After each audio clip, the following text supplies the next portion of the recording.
Ahora vamos a proporcionar autenticación con JSON Web Tokens, de forma que solamente usuarios registrados en la base de datos puedan realizar las operaciones que hemos definido en los controllers de account y de client. Para esto crearemos una nueva tabla en la base de datos llamada Administrator para que solo usuarios administradores puedan realizar las operaciones que hasta ahora hemos definido. Así que nos vamos a la base de datos y vamos a crear una nueva tabla con este comando create table administrator.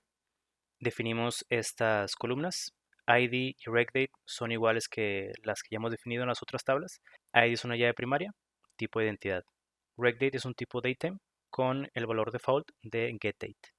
Definimos un nombre, phone number, email, este campo para la contraseña, password y admin type, el tipo administrador que vamos a definir. Aquí específicamente para la contraseña podríamos hacer algo un poquito más apegado a la realidad, o sea, guardar este valor como tal vez un tipo binario y hacer que haya operaciones para encriptar la información, pero para este ejemplo queremos mantener las cosas sencillas y password es solamente una cadena.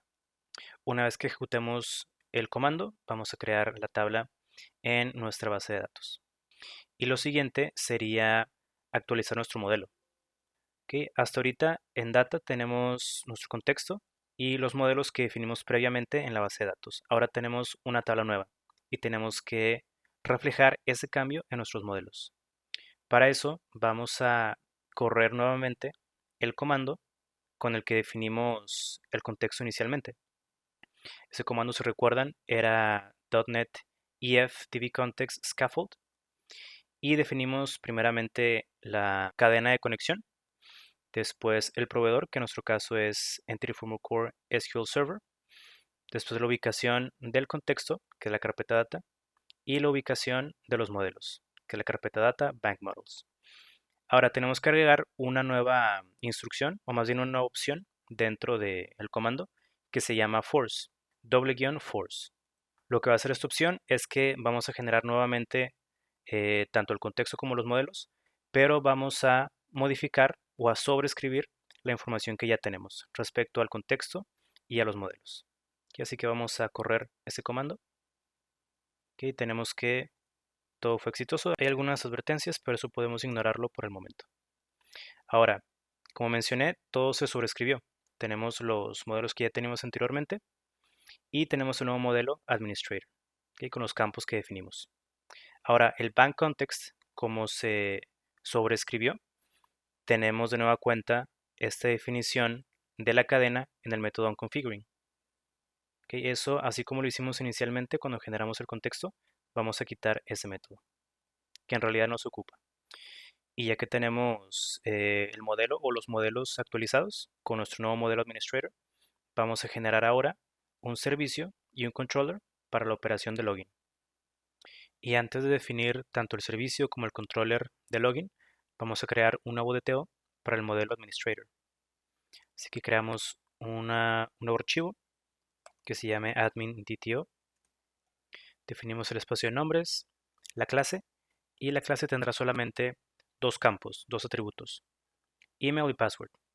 La razón de esto es porque al momento de crear el login, no ocupamos exponer todas las propiedades del modelo Administrator. Solamente ocupamos el correo y la contraseña. Ya que tenemos el DTO, ahora sí creamos el servicio para login. Creamos un nuevo archivo que se llama login service. Incluimos los espacios de nombres que hemos definido en los demás servicios también. Por ejemplo, en account service hemos incluido estos, hay que incluirlos también acá. Definimos el espacio de nombres, la clase, ponemos su constructor. Aquí vamos a hacer referencia al contexto, como hemos hecho en los demás servicios. Ya que tenemos el contexto inyectado al constructor, vamos a definir solamente un método. Este método va a ser para traer la información del registro del modelo Administrator, si hay un match con el correo y la contraseña que vamos a proporcionar. Y este método se va a llamar getAdmin. Es un método asíncrono. Va a devolver un task donde el objeto va a ser un tipo Administrator o un valor nulo. El parámetro va a ser un admin DTO. Lo que haremos será acceder al contexto, a la tabla Administrators, y nos traemos un valor tipo administrator o nulo que tenga esta coincidencia. Aquí con la expresión lambda ponemos que vamos a traernos un objeto administrator cuyo correo, el atributo email, sea igual al correo del objeto admin.dto que estamos pasando por el parámetro y su contraseña sea igual a la contraseña de ese objeto. Entonces, si no hay ninguna coincidencia con esa información, este objeto va a ser un nulo. ¿Okay? Y nuestro servicio login tiene solamente ese método. Ahora hay que definir el controlador de login.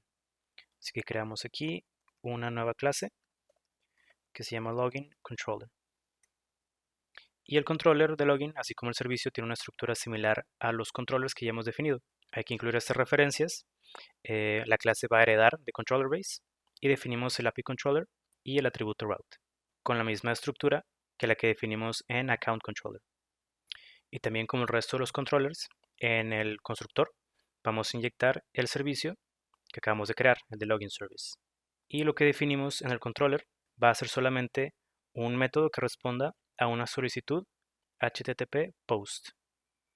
Este método va a ser un método asíncrono, va a devolver un myActionResult, se va a llamar login y va a recibir un admin.dto. ¿Okay? Ese es el objeto que se va a enviar como parte del cuerpo de la solicitud. Dentro del método lo que haré será definir una variable admin que va a ser igual al método que definimos en el servicio. Ponemos el await loginService.getAdmin y enviamos como parámetro el admin.dto. Después voy a preguntar si ese objeto es nulo. Si admin is null, entonces voy a devolver un batch request con este mensaje, credenciales inválidas. Pero si no es nulo, continúo con la ejecución y aquí voy a generar un token. Ahorita vemos cómo se genera ese token. Y después de generarlo, devolvemos un OK, un status 200, con el token que vamos a generar. Para este método, para la solicitud post, vamos a agregar una ruta y que esta ruta sea authenticate. Y para probar el controller, tenemos primero que tener algunos registros en la tabla administrator. En mi caso yo tengo solamente estos dos, James y Carlos. Voy a probar con el primer registro. Este es el correo, esta es la contraseña. Okay, así que vámonos a probar ese nuevo controller. Pongo API, el controller es login y la ruta del post se llama authenticate. Aquí pongo el post, envío un objeto. Recordemos que el DTO ocupa un email y un password. Y aquí voy a poner esta información que es incorrecta para ver qué es lo que devuelve el controller. Ok, aquí tengo un error que tiene que ver con el servicio.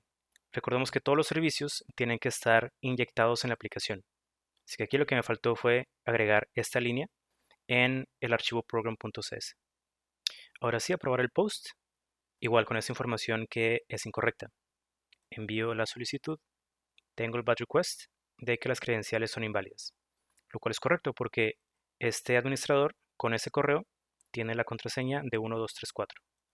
Así que ahora cuando envío la solicitud tengo un 200 y el texto de token, que más adelante vamos a definir con un token correcto.